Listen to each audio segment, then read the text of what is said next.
कसरी यस्तो बिजनेस सुरु गर्ने त? यसको लागि सुरुमा तपाईले आफ्नो वेबसाइट अनि एपमा के फिचरहरू राख्नु खोज्नु भएको छ अनि एपको नाम के राख्नु खोज्नु भएको छ, त्यो सबै कुराहरू फाइनल गरेर हामीलाई कन्ट्याक्ट गर्नुपर्छ।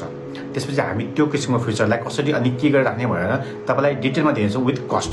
अनि त्यसपछि एग्रिमेन्ट गरेर काम सुरु गर्नेछौँ। अनि काम सबै कम्प्लिट गरेपछि तपाईलाई कसरी चलाउने भनेर भेटेर हुन्छ वा अनलाइनबाट हुन्छ, सबैको एकदम डिटेलमा सिकाइदिन्छौँ। एप चाहिँ दुई किसिमले बनाउँछ हामी, एउटा रेडिमेड अनि अर्को कस्टम मेड। रेडिमेड भनेको चाहिँ मल्टिपल एपमा हुनु पनि लगभग सबै कुराहरू इन्क्लुड गरेर पहिल्यै रिसर्च डिजाइन अनि डेभलप गरेर हामीले एउटा रेडिमेड प्लेटफर्म बनाइसकेको छौँ। त्यसमा तपाईँको रिक्वायरमेन्ट अनुसारले चेन्ज गरेर दिन्छौँ। यो गर्दा तपाईँलाई कस्ट पनि कम पर्छ, टाइम पनि थोरै लाग्छ। लगभग 2 हप्तामा वेबसाइट अनि एपको काम सबै कम्प्लिट भइसक्छ।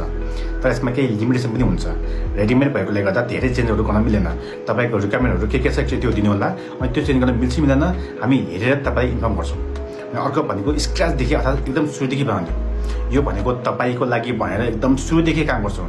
वेब पेज डिजाइनिङ, कुन बटन कहाँनिर हुन्छ, के फिचरहरू हुन्छ, जस्तो लगभग सबै कुरा तपाईँ जे जस्तो हुन्छ ठ्याक्कै त्यस्तो हुन्छ। तर त्यसले गर्दा टाइम पनि लगभग 3 देखि 5 महिनासम्म लाग्न सक्छ।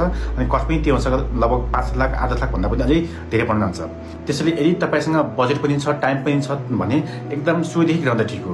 तर त्यस्तो छैन भने तपाईँले रेडिमेड प्लेटफर्मबाट बिजनेस सुरु गर्दा हुन्छ। सुरुमा थोरै खर्चबाट गर्दा तपाईँलाई बिजनेसको बारेमा आइडिया पनि हुन्छ, के काम कसरी गर्न सकिन्छ भनेर। अनि पछि बरु प्रफिट भएपछि स्केल गर्न सकिन्छ।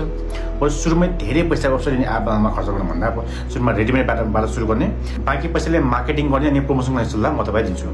तर तपाईँसँग बजेट अनि टाइम जति पनि छ भने चाहिँ कस्टम मेड गर्नलाई सबभन्दा बेस्ट हुन्छ है।